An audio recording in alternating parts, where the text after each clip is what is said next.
He sat at the edge of the long hall where the tables stretched row by row and voices rose in easy laughter.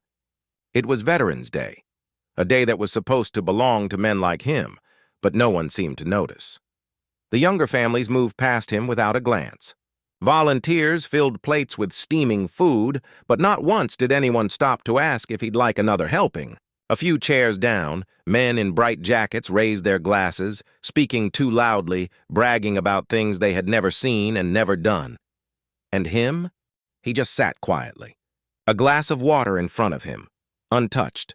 The truth was, he didn't mind the water. After everything he'd lived through, he didn't need much.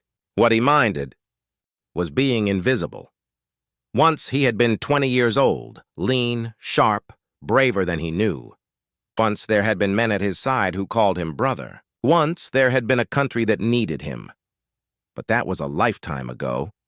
Now, at this table, in this crowded hall filled with flags and speeches, he was just an old man in a faded cap. A cap most people didn't even recognize. He heard them whisper sometimes. The young ones, who's that?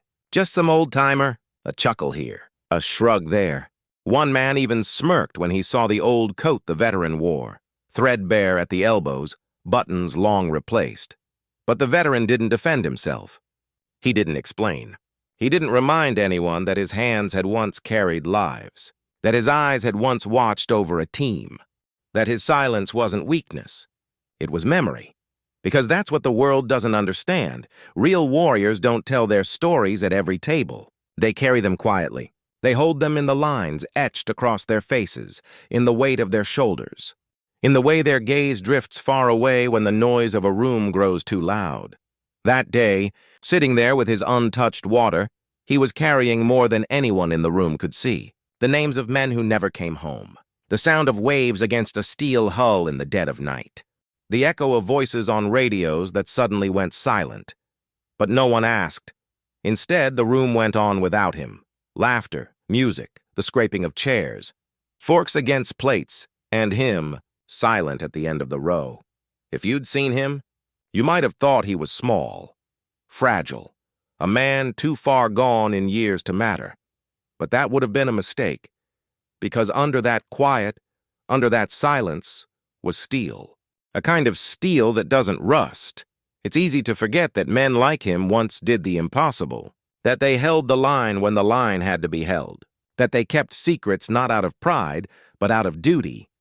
And on that day, in that hall, he wasn't forgotten because he had nothing left to give. He was forgotten because too many had never learned how to see. He lifted the glass of water finally, sipped it, and set it back down. His hand trembled slightly, not from fear, not from weakness, but from age. Still, beneath his sleeve, hidden from the room, something remained. A mark worn by time but not erased. A mark that told a different story, one the world had overlooked for too long, and soon someone would notice, but not yet. For now, he sat in silence as the hall moved on around him, blind to the presence of a man who had once been anything but ordinary. Across the room, near the serving table, a group of young men in uniform were laughing. Their energy filled the air.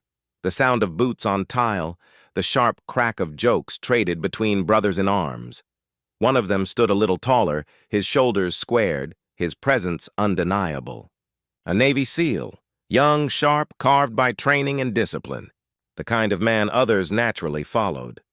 But in the middle of laughter, his eyes shifted. Not by choice, not by chance, almost as if something had pulled them across the room, and that's when he saw it. At first, it was nothing more than a wrinkle in a sleeve, a small shift of cloth as the old veteran reached for his glass of water. But in that brief movement, just visible under the frayed edge of fabric, there it was. A tattoo. Not a design you could find in any parlor, not a symbol you wore for decoration. It was a mark few living men carried. The SEAL froze. His laughter died in his throat, because he knew that symbol. He had studied it, pored over it in old photographs during training. He had heard instructors speak the name of the unit in a tone of reverence, almost like prayer. It was the insignia of a brotherhood so rare, so legendary, that even SEALs whispered about them with awe. A generation of warriors whose missions were classified, whose victories were never announced on the news, whose courage lived only in the stories passed quietly down through the ranks. And one of them was sitting right here, alone, forgotten. The SEAL felt his chest tighten. His legs stiffened beneath him. For a moment he couldn't move, because in that instant he wasn't looking at a tired old man in a faded coat. He was looking at living history, a man who had walked the path he and his brothers now walked, only under harsher skies, in darker nights, with fewer tools and less recognition. His mind raced. Could it really be him? Could this be one of the names whispered in training rooms, a shadow soldier who had disappeared into silence after the wars were done? The SEAL's hands shook, not from fear, but from respect. And in that crowded room, filled with voices and clinking glasses, he suddenly felt small. Because the truth is, no matter how strong, how decorated, how trained a man might be, he is always standing on the shoulders of giants, and one of those giants was right here. The SEAL's eyes never left the tattoo. He saw the faded lines, the scars that ran across the skin, the way time had blurred the edges, but not the meaning. That mark wasn't just ink. It was sacrifice. It was brotherhood. It was history itself. The room carried on, blind to what had just been revealed, but the young SEAL knew, and in that knowledge, he felt something heavy settle in his chest, a weight not of sorrow, but of reverence. He had to act, because when you recognize a man who carried the burden before you, silence is no longer an option. The SEAL's boots felt heavier with every step as he crossed the room. The chatter and laughter still swirled around him, but for him the sound had vanished into silence. He stopped at the veteran's table. For a moment he couldn't speak. His throat was tight, his chest heavy. Then, without hesitation, he did the one thing his training had taught him was sacred. He stood tall, and he saluted. The old veteran looked up, startled. His tired eyes blinked at the young man in uniform, confusion flickering across his face. He wasn't used to anyone stopping at his table, and yet here stood a Navy SEAL, motionless, his hand raised in crisp respect. The veteran's gaze drifted down, then back up. For the first time in years, he realized, someone knew. Someone recognized the mark he carried. Someone remembered. The young SEAL's eyes glistened. He didn't lower his hand. He didn't waver. And in that moment, the entire hall began to notice. One by one, voices faltered. Forks stopped midair. Chairs scraped as people turned. The laughter died away until the room was silent, no speeches. 100 pairs of eyes watching a young warrior honor an old one. Slowly, the veteran's trembling hand rose, not to salute back but to steady himself to find strength.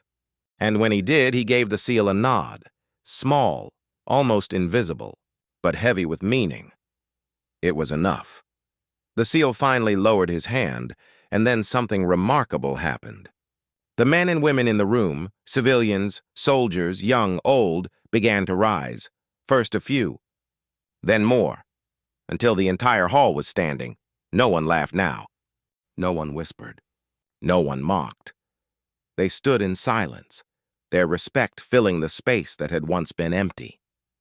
For the first time in years, the veteran wasn't invisible. He wasn't forgotten.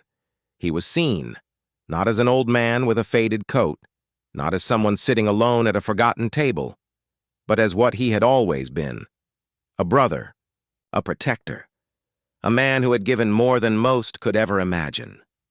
The old veteran lowered his eyes again, this time not from shame, but from humility. Tears blurred his vision. His lips trembled, but he said nothing. He didn't need to, because courage, once again, had spoken louder than words. In that quiet hall, generations met. One man carrying the past, another carrying the present, and between them, a bond of honor that needed no explanation. It was a reminder for everyone watching. Real heroes don't always speak, but when recognition finally arrives, it can echo for a lifetime. At Veteran Voice 2.0, we tell these stories of honor, sacrifice, and recognition long overdue. Subscribe for more cinematic redemptions and unforgettable acts of courage. Tell us in the comments, have you ever seen courage that spoke louder than words? Because sometimes, a single moment of recognition can echo for generations.